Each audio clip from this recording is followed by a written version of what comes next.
Speed star Shoaib আখতারের রাওয়ালপিন্ডিতে পেসারদের দাপট, তবে সেটা বাংলাদেশি পেসারদের। ক্রিকেট ইতিহাসের সর্বোচ্চ গতির বোলারের ঘরের মাঠে নাহিদ রানা করলেন বাংলাদেশের ক্রিকেট ইতিহাসের সবচেয়ে গতির ডেলিভারি। নিয়মিত 150-এর ওপরে গতি তুলতে থাকা নাহিদ 150 কিলোমিটারের খুব কাছাকাছি গিয়েও সেটা স্পর্শ করতে পারছিলেন না।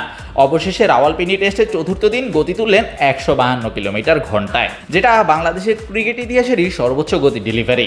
শুধু গতিই তুলেনি নাহিদ, উইকেট নিয়েছেন 4টা। নাহিদ 5 রান নিতে না পারলেও পেরেছেন হাসান মাহমুদ। তৃতীয় দিন বিকেলে আব্দুল্লাহ শফিক আর খুররাম শেহজাদের উইকেট নিয়ে কাজটা এগিয়ে রেখেছিলেন। পরদিন ক্রিজে সেট হওয়া রিজওয়ানের উইকেটও নিয়েছেন হাসান। সব মিলিয়ে প্রথম বাংলাদেশি পেসার হিসেবে পাকিস্তানের মাটিতে শিকার করেছেন 5 উইকেট। সব মিলিয়ে এই ইনিংসের 10 উইকেটের সবগুলো নিয়েছেন পেসাররা। বাংলাদেশের টেস্ট ইতিহাসে এবারে প্রথম। এর আগে 4 বার 9 উইকেট করে নেওয়া হলেও 10 উইকেট নেওয়া হয়নি। সবশেষ মাউন্ট মঙ্গানুইয়ে ইবাদতদের কল্যাণে কিউই বদের দিনে বাংলাদেশের পেসাররা শিকার করেছিলেন 9টা উইকেট। শাহরিয়ার শাওন, স্পোর্টস বাংলা।